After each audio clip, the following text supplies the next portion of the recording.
Hey guys, in this video, I'm gonna show you how to see who liked your Spotify playlist. So let's get into it.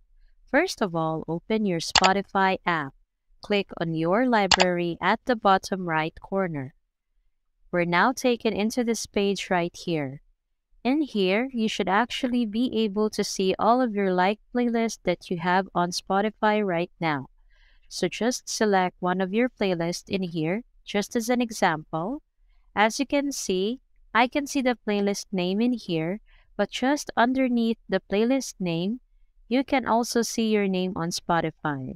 So what you need to do in this case is just click on your Spotify name. As you can see, all of my playlists unfortunately have 0 likes. But if you have likes on your Spotify playlist, then you just come to this page right here and see how many likes each of your playlist has. So that's pretty much it. If this video was helpful, please give us a like. And don't forget to subscribe to our channel so you don't miss out our new uploads. Thanks for watching, and I will see you in the next one.